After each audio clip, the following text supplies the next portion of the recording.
Yeah, we'll just give I guess, another minute or so for people to filter in. Sounds good. So everyone is aware there is a chat feature. We'll talk a little bit more about housekeeping as well, but if anybody wants to say hello and let us know where you're from in the chat, feel free as we're waiting for people to join us here this morning.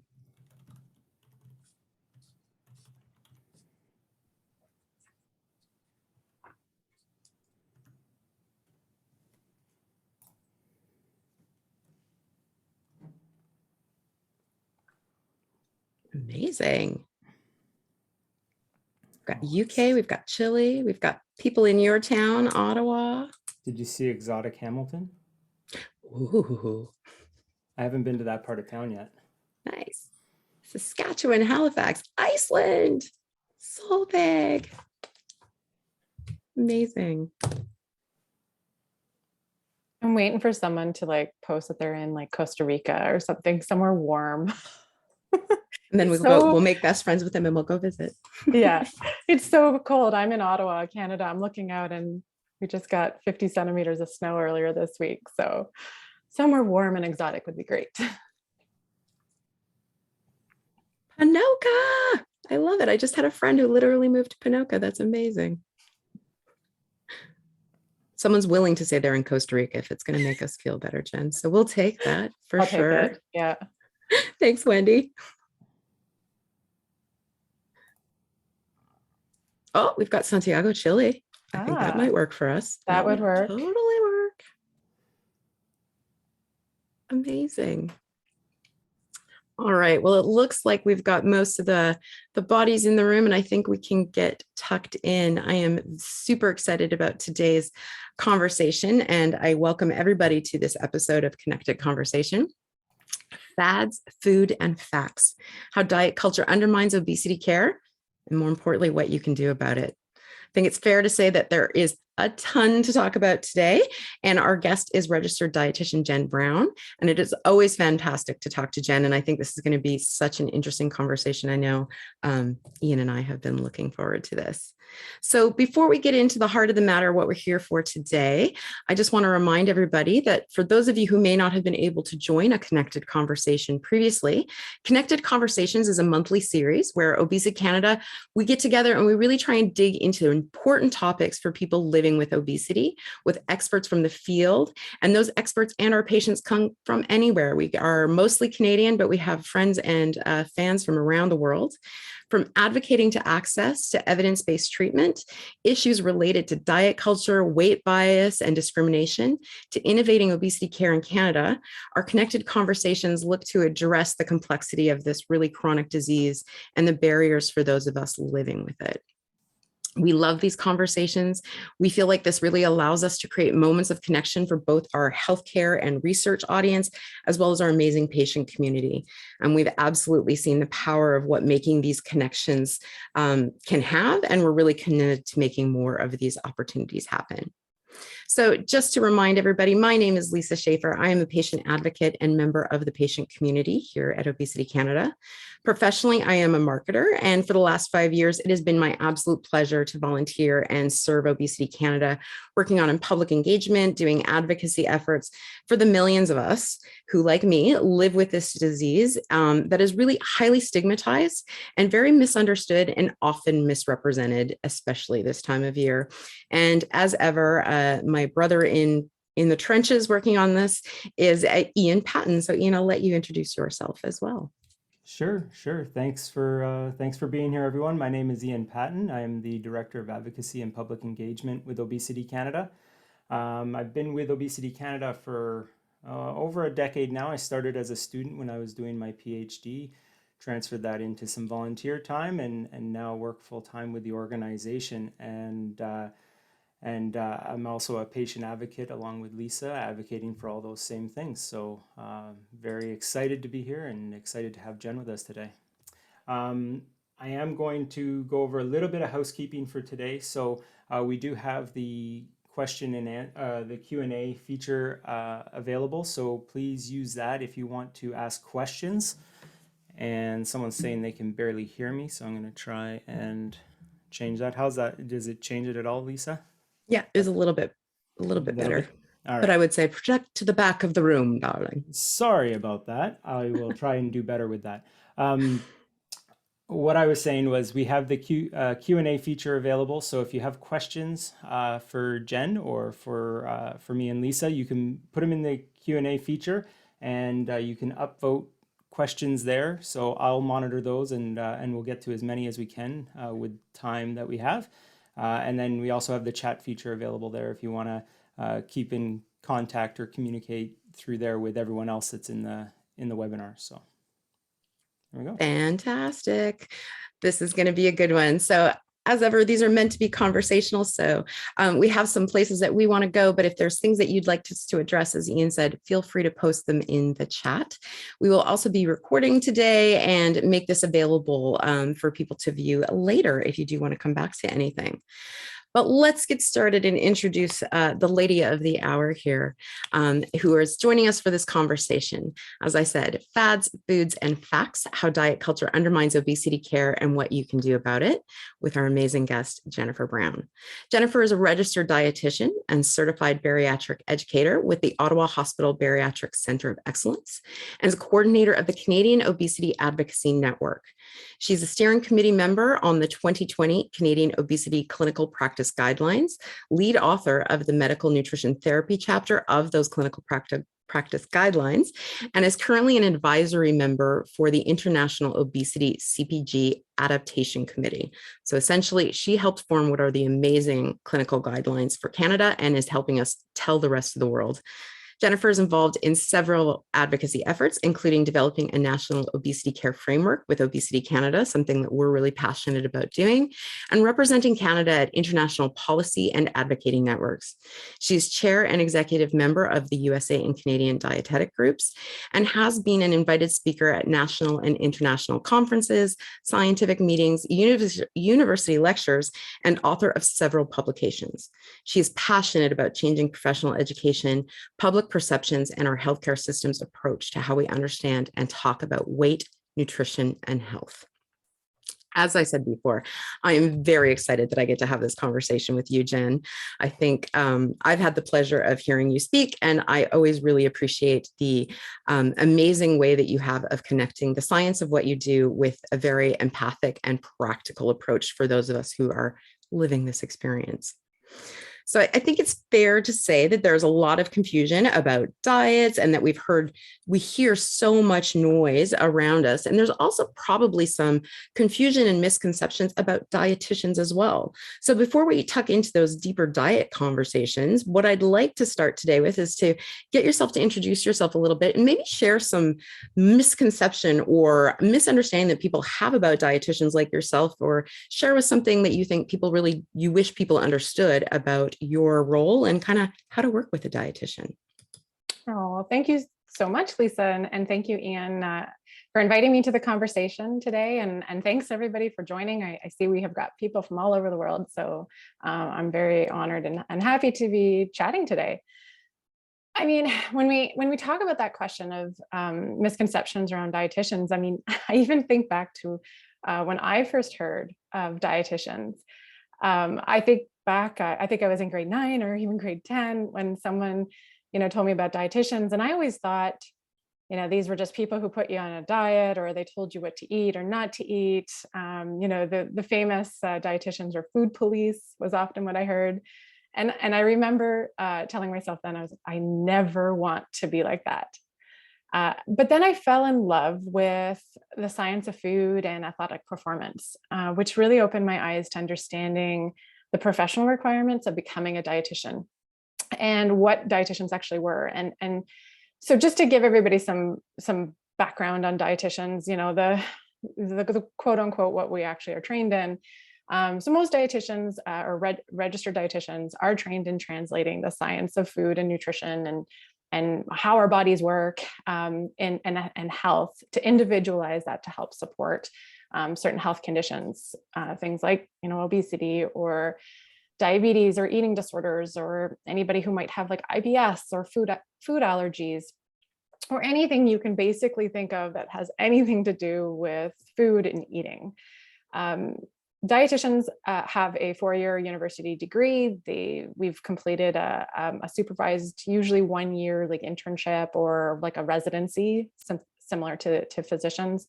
We have to pass a national exam. We have to be registered within our provincial kind of regulatory college. So again, very similar to dietitians and nurses. And people, dietitians can work in a variety of different areas. What I found very interesting was when I first started my career path, I actually started in sport nutrition. So I had a degree in nutrition and human kinetics.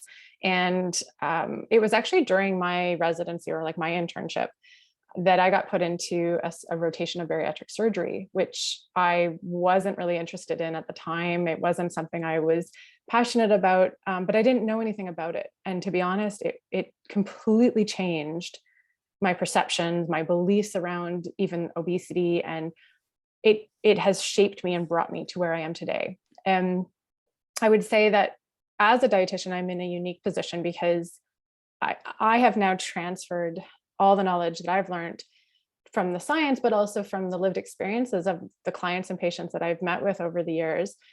And I practice from a very like a weight inclusive or a non-dieting approach, but for people living with obesity. And I think we'll dive into that a bit more. But I find it very interesting because most dietitians, like most health professionals, are not trained. Like we're trained from a model that's very much around weight loss and health, right? And that eat less, move more mentality. And I think that's the really complex piece where we're starting to understand more.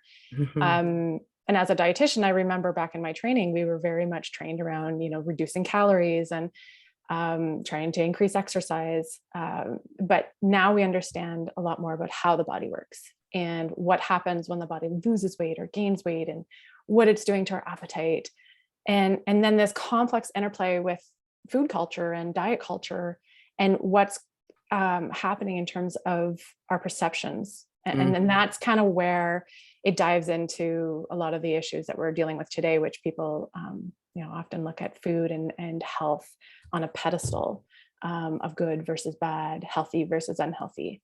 So yeah, it's complex. And I know we'll unpack it more, but there's a really big answer for your simple question. I love it. And I think you hit on a lot there that is really important. And I know myself from my lived experience, I think I made this passing comment earlier, like I probably went to my first Weight Watchers meeting with my mom. I was very steeped in what I'll refer to as diet culture and commercial dieting. And not that those are fatally flawed moments, but it's that connector point to the why we're doing this and how this is actually going to help or not be able to help that is really, really interesting. And I think a hard thing for many of us to unpick. So let's dive in a little bit and see how we can maybe add some clarity or just even have just a really great conversation about this because, we're recording this, we're fresh into the new year. I think everybody's probably been bombarded with all that new year, new you messaging. As a marketer, I will say professionally, I really dislike that messaging. I think it's really lazy. I think it's really uninspired. And it actually probably does more damage than even people think, whether they're saying it from a like, hey, just you can now join the gym like you couldn't before or anything. There's something about that. You need to get rid of the old you because it was wrong and bad that I think is really steeped in there that needs to be busted up. But that's just a little bit of a tangent about Lisa. So, as someone who really has walked this path to really try and educate myself about obesity and what is the difference between these two things. It isn't easy, to your earlier point. It isn't always black and white. And we've kind of, again, got that tangled ball of Christmas lights that we kind of need to help people clean up a bit. So we know that there's a lot of momentum as well, positive, that we are seeing some differences in messaging on deeper levels. But I think the media and that louder voice is still out there telling everybody that with this one thing, I can fix this for all of y'all. And what we know to be true is that there is no one cause and there is no one cure when it comes to obesity.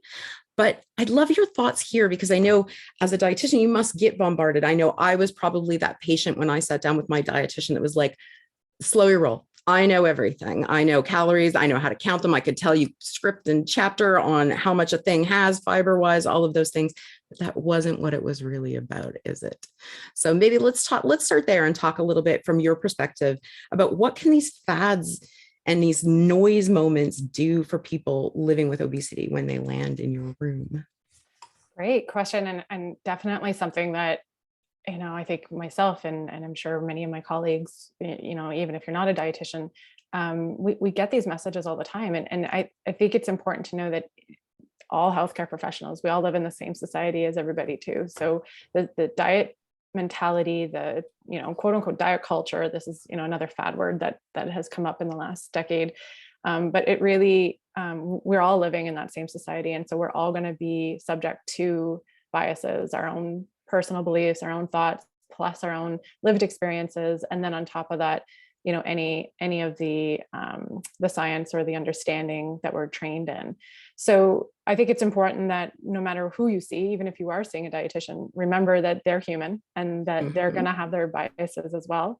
I know myself as a dietitian, I've always had to do a lot of self-reflection and make sure that what I'm saying, how I'm saying it is not discriminatory or it's not causing any further bias. And to be honest, my biggest mistakes in my life have always come from patients and clients who've helped shown me what I've done that's helped them or not helped them.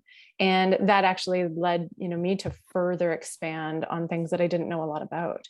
And I think that's really important. That just shows growth. And I would hope and encourage everybody to do the same thing, regardless of what your, background is.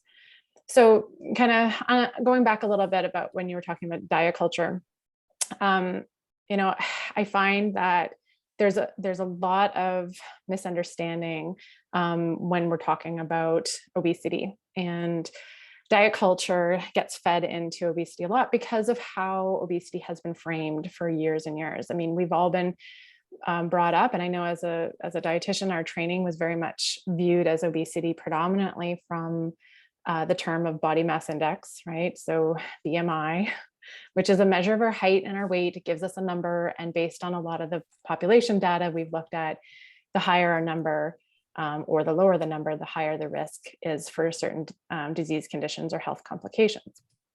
And so the narrative around obesity has always been viewed as, and obesity care, like this term, has always been around achieving healthy weights. And to do that, we had to diet and exercise to get to that healthy weight. But this, unfortunately, over time, this has actually turned messaging around quote unquote healthy eating to be viewed as foods are either good or bad. Foods are looked at as healthy or unhealthy. And we can often develop very punitive thoughts and beliefs around what we eat, how we eat, and then what it might actually be doing to our bodies. And so when we live in a society that has been very fat phobic and has very much viewed bodies that are larger as being bad or negative or unhealthy, it's very easy for food to then get kind of coupled in with this belief that having a higher body weight or having a higher BMI is bad for us. And those assumptions that people eat too much or that they don't eat the right foods. And that they're ignorant to what is a good food. Right. And you brought up a really good point. Like you said, like, hey, I've gone to see a dietitian and you can teach, you're like, I know everything there is to know about calories and what I should and shouldn't do. And that is actually something that I don't find as a dietitian, I do any education around food or nutrition. To be honest, I find most of the patients and clients I see, you're teaching me, you're telling me what has worked for you, what hasn't worked for you, what do you like, what do you not like. My job is to work with you and to really try to understand and explore some of those relationships. And I find right now, especially because we're starting to understand the term obesity a little bit better, and I want to kind of deviate a little bit because I'm going to come back to how that helps us kind of uncouple this diet culture that we've built in our society. But the idea that we're starting to realize that obesity itself is a disease. Now, that has a lot of controversy around it among some groups. The biggest piece is how are we measuring it? And for the longest time, BMI has always been viewed as the way of measuring it. The part that we need to understand is our body fat, or adipose tissue in medical terms, is an organ just like any other organ in our body. So just like our heart or our pancreas or our kidneys, these are organs that we all have, and that over time they can stop functioning as well as they should. And our adipose tissue or body fat can do the same thing. And sometimes it's genetic, and sometimes it's medications, or sometimes it's environment, sometimes it's a combination of things, sometimes it's a variety of stigma and stress that's caused these conditions. But we know that over time, some of these organs stop working and they stop functioning, and we need treatment to help support them. And that's where the term obesity has really changed. We're not looking at obesity based on BMI anymore. We're looking at it based on whether or not body fat is impairing health. And I'll kind of come back to that later, but that idea around how do we uncouple that diet culture and those conversations around weight? I think that's really the hard piece, because it's so ingrained. And so we really need to have those conversations and understand a lot more of the science behind them and what's driving them. I think when it comes to part of that conversation about BMI and weight and stuff like that, I think it's taken off, or it's become so ingrained because of how easy it is to measure. When people want an easy measurement, they want to do something and then measure how effective that is. And with the definition that we're talking about as obesity as a chronic disease and stuff, there's no simple measurement, right? Like, we don't have something that's in replace of BMI to measure that success of whatever intervention it is, because it is such a complex thing. And I think we have to get used to the idea that complex problems like a chronic disease do not have simple solutions. They need to be complex solutions. They're going to have complex outcomes, and we need to get used to that and normalize that and make sure that we're not getting in the spot where we have to oversimplify everything. Yeah, it's a really great point, Ian. And I think it's hard, because as humans, we always want to have a solution and we want to have something simple. But it's not simple, and it's okay to not be simple, and it's okay for this to be messy and complex. And I anticipate that this is going to change, over time. So yeah, it's a good point, because it's messy. It is. And I think one of the other things, and I think you touched on this a bit, Jen, and I think it's a good place to kind of go next as well, is part of, again, I always frame in my personal experience, part of one of the impacts for me of living with obesity and really trying everything I could possibly do to impact a change in my weight, because that was my measure at the time. I really believed all of the messaging more than I believed my own inner voice. And I think that's a big part of this as well, is that we lose connection with ourself. And in that scenario, also lose connection with having a healthy dynamic with food itself. And I think you kind of touched on that earlier with like good food versus bad food. But there's also an element of really trusting yourself. We were told that it's, 3 square a day, or move more, eat less, don't eat junk food. But there's something in there that's just like, listen to yourself, like get back to you a little bit. Does that resonate? And does that show up in your practice as well? Yeah, absolutely. I think for so long, all of us get bombarded with external messages, and we're told when to eat, what to eat, how much to eat, and I mean, I think of even my own practice. Oftentimes I go back to the making sure you're getting enough protein and enough fiber, and have half a cup of this and 1 cup of that. And in reality, I mean, that's not how the brain works. That's not how the body works. And especially in really complex cases where, again, like an organ may not be working as well as it could. That doesn't mean weight loss has to be the answer, but I think the challenge with eating is that we all have to eat, we all eat, and we all have opinions on what works and what doesn't work. What we have failed to do so far is understand that there's an individual, almost like our own fingerprint when it comes to food. So what works for one person isn't going to work for somebody else. And going back to what Ian said, is that we don't have a very simple way of measuring, quote unquote, what obesity is. And so until we get to that point where we have something like a genetic test or a blood test or a simple way of measuring, what type of condition someone's obesity is in, and then what type of nutrition intervention might be best tailored to them, it's going to be trial and error, and it's going to be a team approach. And so that's something that I tend to do in my practice, is really try to explore a lot of the nuances around food and the narrative that a lot of people come in with on their own. So what type of relationship did you have with food growing up? Especially a lot of clients, who may have come from, if there was any form of food insecurity, or if there was any form of trauma when it comes to food and eating, that has been a big piece, to be honest. When we start diving into a lot of the childhood experiences that we've had growing up with food and eating, especially like, Lisa, you mentioned about, going to Weight Watchers, right? And this was something you probably did, with your mom. I mean, even those relationships that you have with your loved ones and how food is framed in your family.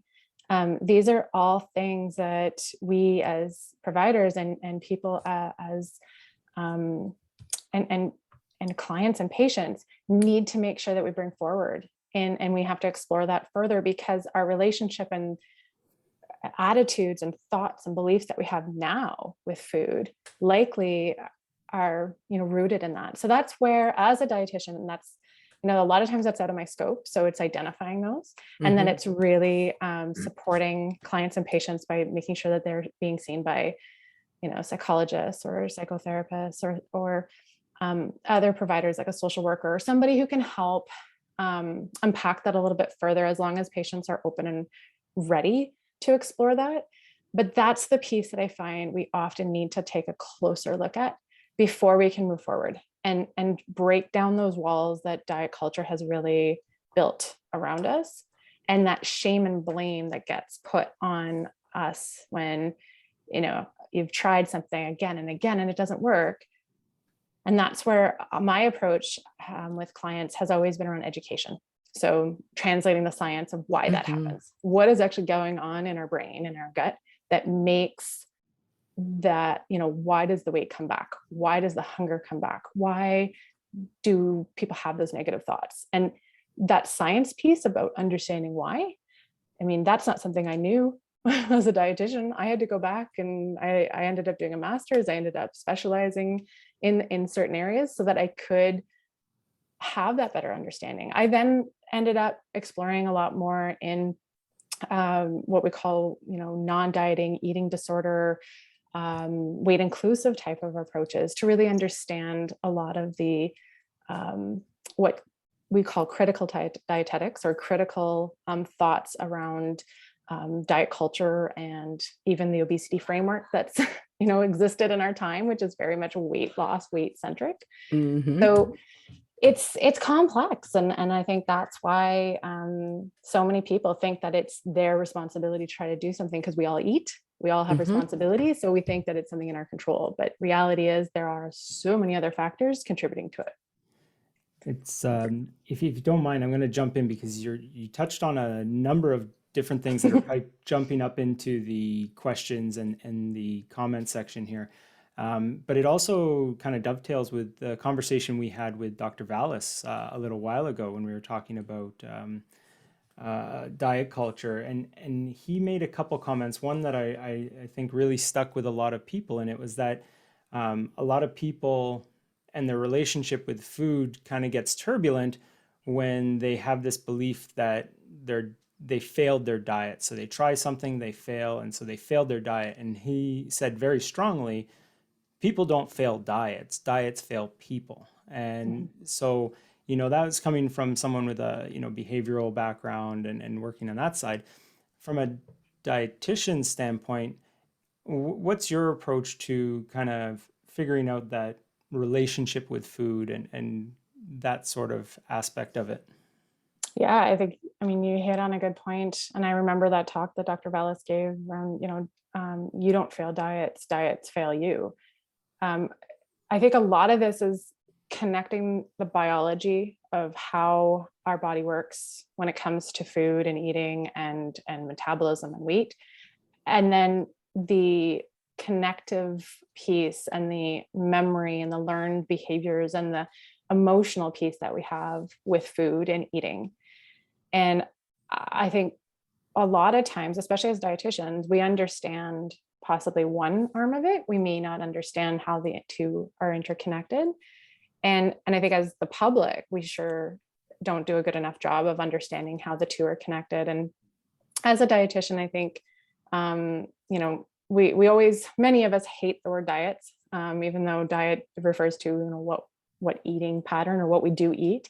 Mhm. But mainstream society, diets become punitive, they become negative. Restriction. Restriction. And that's why diet culture has been kind of popped up as a buzzword, because it's very obsessive with weight, obsessive with weight loss, obsessive with eating good, bad, clean, all of these buzzwords that we tend to hear.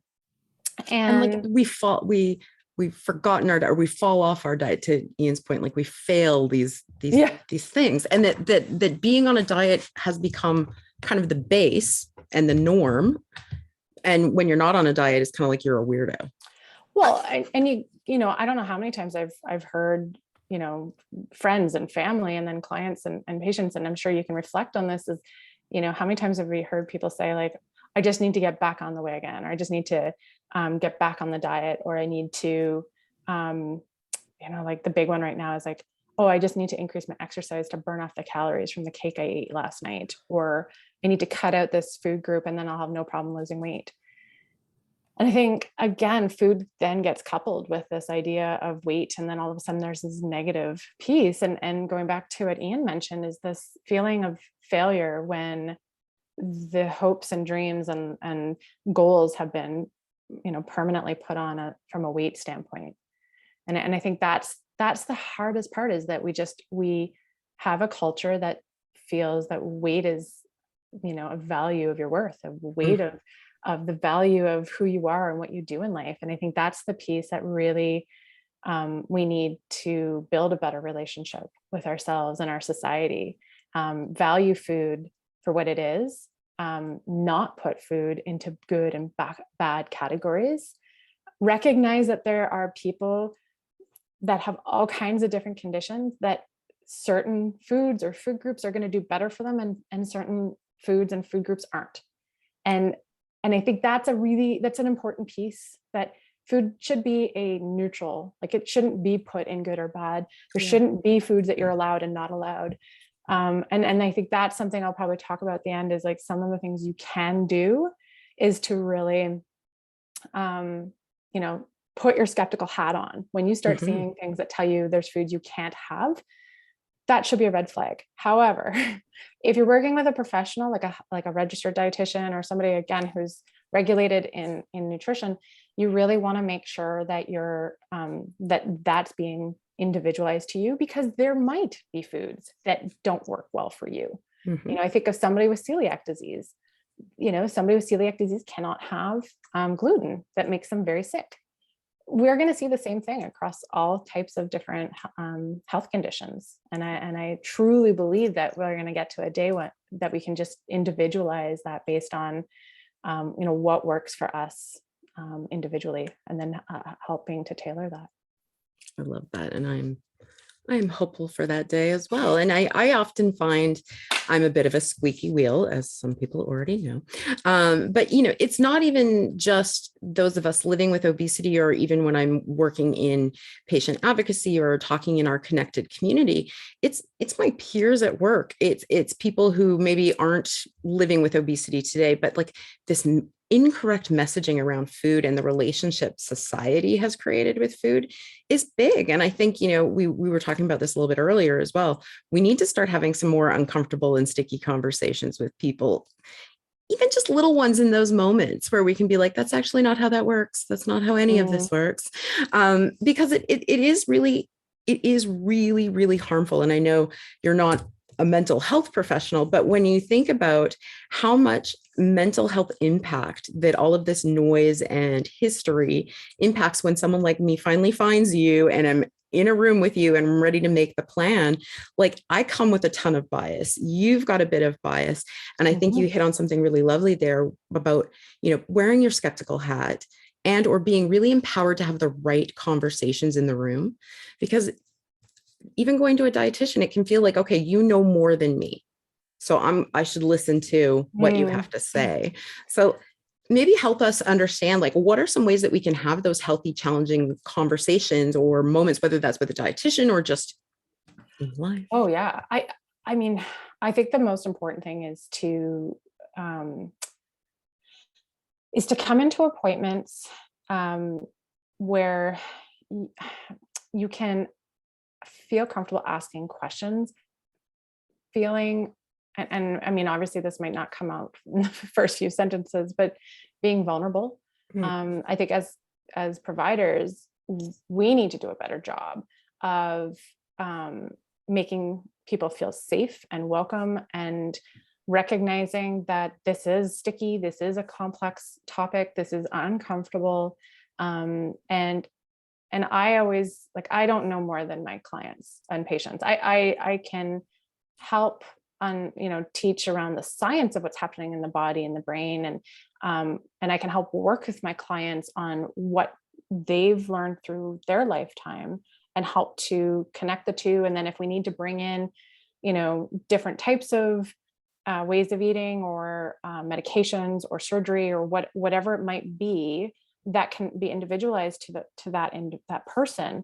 But I'm not in a position that I know it any more than that person. That person knows way more about their body, their experience, their eating, their relationship with food. My job is to listen and to be there to help support them. So no matter what readiness someone might be in, I can then either help support them, refer them to somebody who can, or again, help ask permission to really explore some of the education around it. And that actually is something I have found, especially since finishing my master's. I had like light bulb moments in my life that went off when I understood more of the biology of what's happening in our brain and our gut when we lose weight.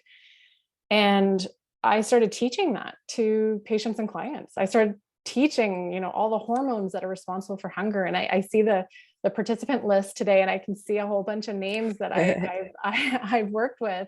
And it's so, I feel like that piece has been the most rewarding for me, because taking something as complex of, understanding ghrelin and leptin and GLP-1, and these are like hormones that are responsible for our hunger, and then talking about what happens in our brain, and like, an area called our hypothalamus. I mean, these are all things that are like, what? But when we start to understand how that functions in our brain, and the factors that are contributing to it, and the science behind it, and then then bring in the weight stigma and the historical trauma and the food relationships and all those messaging that we have, and how that really complex area then also influences the brain and how it responds to our, appetite, our hunger, our cravings, our emotions, all of those pieces, tie those together. And now all of a sudden people can, hopefully have that same mind-blowing experience that I had, where it's like, oh my gosh, okay, this isn't my fault. There are things going on out of my control. Okay, now once I can like almost go through that like emotional, like, okay, so everything I thought that I was doing wrong, everything that I thought that I had to control, now I'm realizing that no, there's so much more to this. Now we can stop with the dieting. Now we can stop with the obsession of having to lose X amount of weight in order to be fill in the blank, right? Exactly. Now Ugh. we can start to develop and kind of rebuild that relationship with ourselves, our bodies, our food, our society. And hopefully I can, we can then help to build people to advocate. And like you said, call out when we see things that are just feeding into diet culture and stigma around weight. You just beautifully articulated something that I have lived firsthand, and I think is the crux of so much of this is that, you mentioned earlier as well, our healthcare professionals are living in the same society as us. We all need to understand how to be graceful about being wrong sometimes. And I know for me, as that person that was really trying to be a people pleaser and feeling like I was being hyper compliant, but I wasn't getting the results, I still was the problem for some reason, which is now in retrospect, fascinates me. But it was really challenging for me to also go, none of that was true. Mm-hmm. Wow, that's a lot. And you asked a part of a question that I don't think I addressed, but you said, what can patients bring to appointments?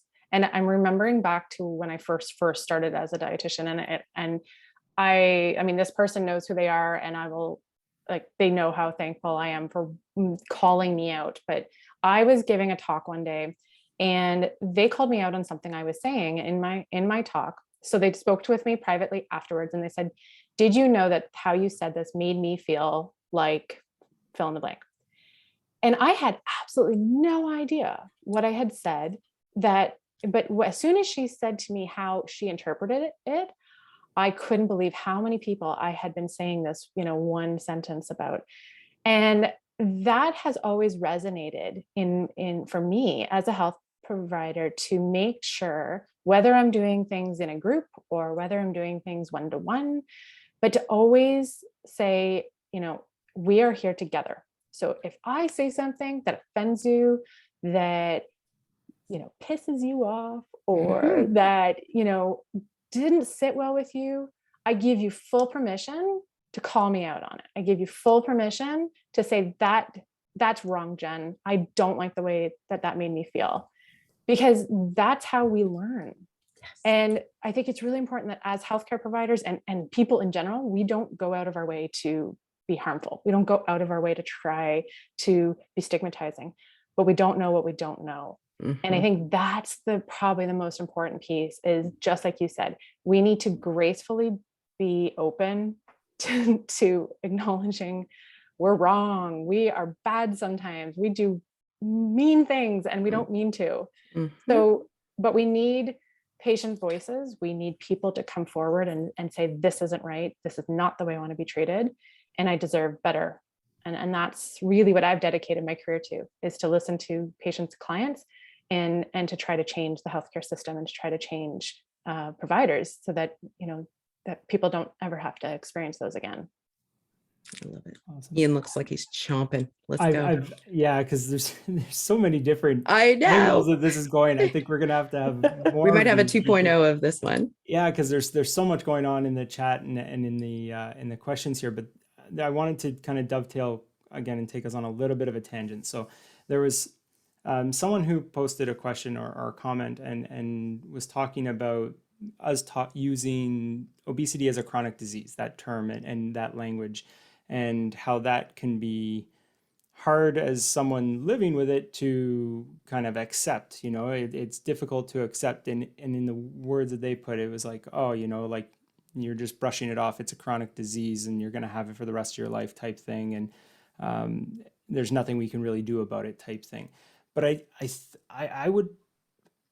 understand where people are coming from with that, but I think I'd push back a little bit on that. And, from my perspective, how, like, when I recognize and realize that this was a chronic disease and that there was lots going on that was outside of my control, for me, it felt almost like there was a weight lifted off my shoulder and I could appropriately address this chronic disease. I could manage it. There was things that I could do that could influence it there was things that I couldn't, and I needed support and I needed help, professional help, dietitians and doctors and therapists and, different things that I could do. So having it as that complex chronic disease was an important part for me to understand. And I think a lot of people, um, once they have that aha moment, whether they're patients or health professionals, that's a big part of it. But I think one of the more powerful things for it was being able to explain it to other people. So I have a question here, and someone asked about the hormones, because we've talked about the hormones and stuff like this. We've talked about it as a chronic disease. Is there a way that you can simply kind of explain the hormones or how the body reacts to weight loss, or when we talk about it as a chronic disease, for people who don't understand it? Yeah. So I have like these really beautiful, fun slides that I like to show, but I can't obviously show them right now. So I'm a hand person, so I'm gonna try to do this a little bit with my hands.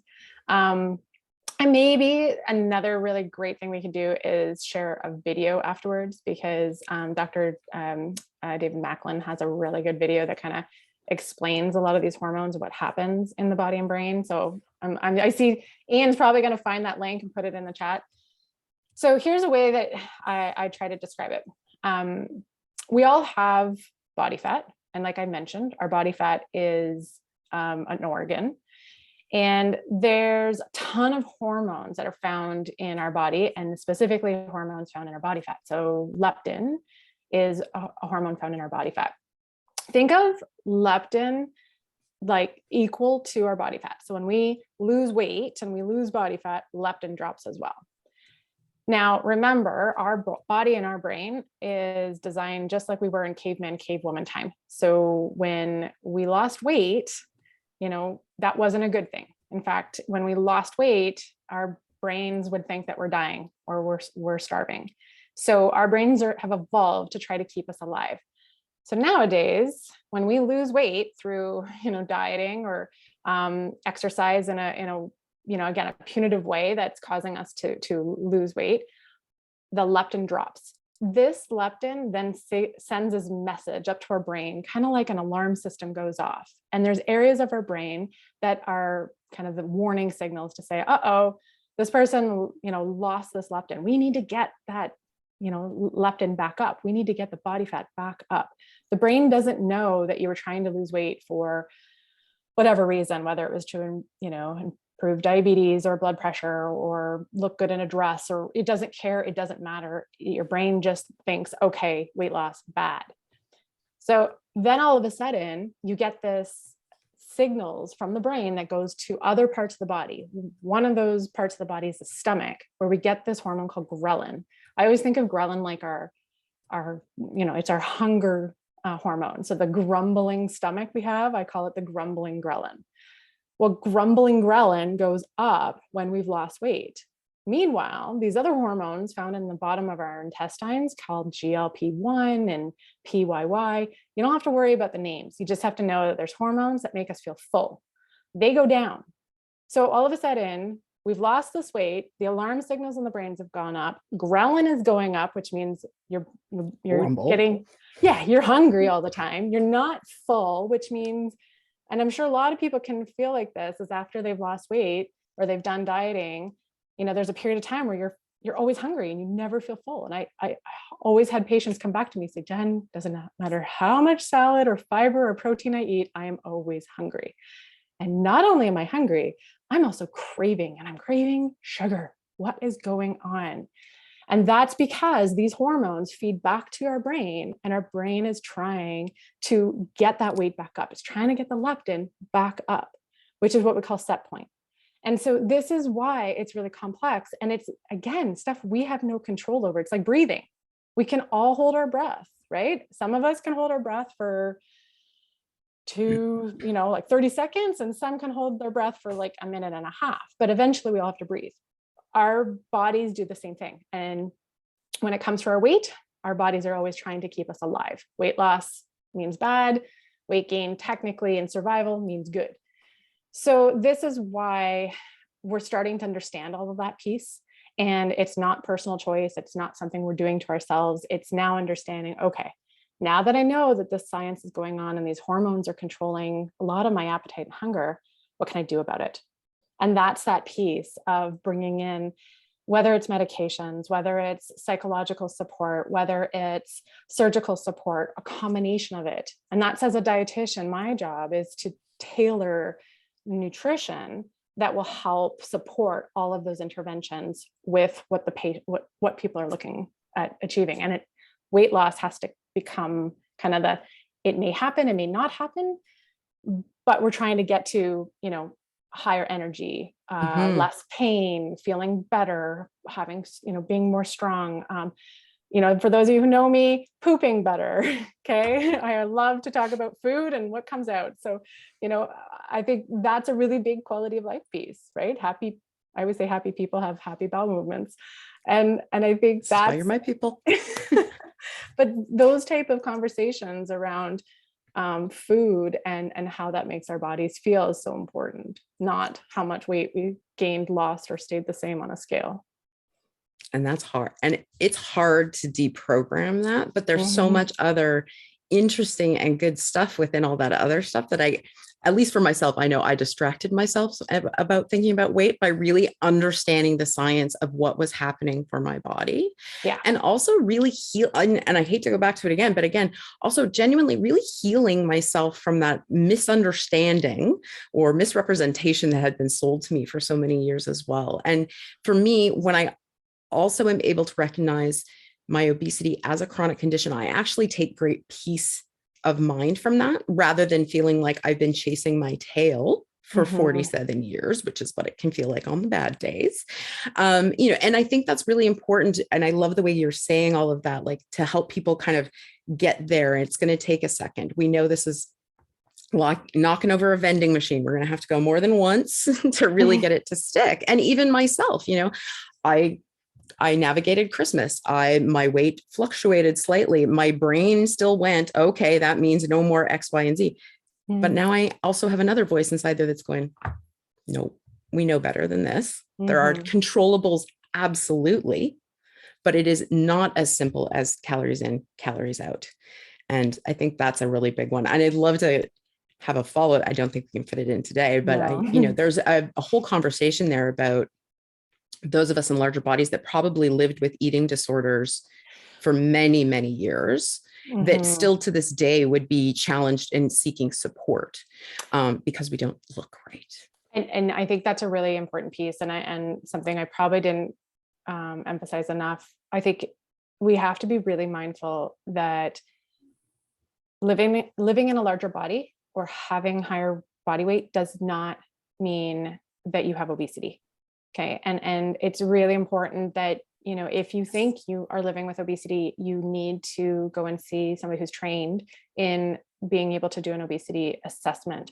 And that's where physicians and nurse practitioners, dietitians, psychologists, social workers, occupational therapists, kinesiologists, like I apologize for if I'm missing any other profession, but there's lots of professions out there that are trained in obesity management under, again, new understanding of obesity, that can help do a diagnosis, that can help make sure that you have access to the right providers, that can make sure you have access to treatments.